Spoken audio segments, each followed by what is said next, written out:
The Eiffel Tower behind us is one of the many landmarks that'll be closed down tomorrow as Paris gets ready for trouble. Driving through the city, we saw windows being boarded up. We saw metal gratings being taken away that could be used as weapons by the protesters. We saw shops, restaurants, banks, and other tourist attractions getting ready to be shut down. And some 89,000 police nationwide were being readied for action to try to head off the kind of damage we saw last Saturday. 2 people were killed here, 130 people were injured, 400 people were arrested. Authorities today say they expect, quote, significant violence. Also, they say their mobilization will be total.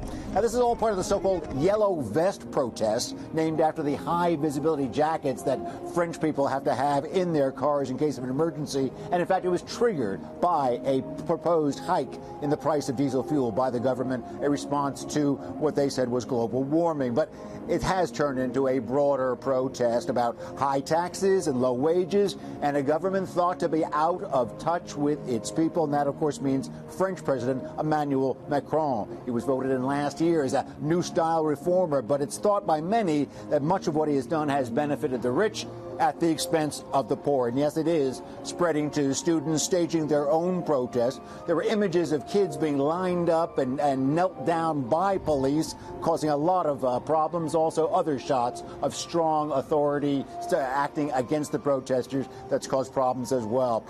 Sandra, officials claim that these generally peaceful protests have been hijacked in the last couple of weeks by violent fringe elements, but that has has attracted attention, and some of the leaders of these protesters will be meeting with Macron's right-hand man, the Prime Minister, here tonight.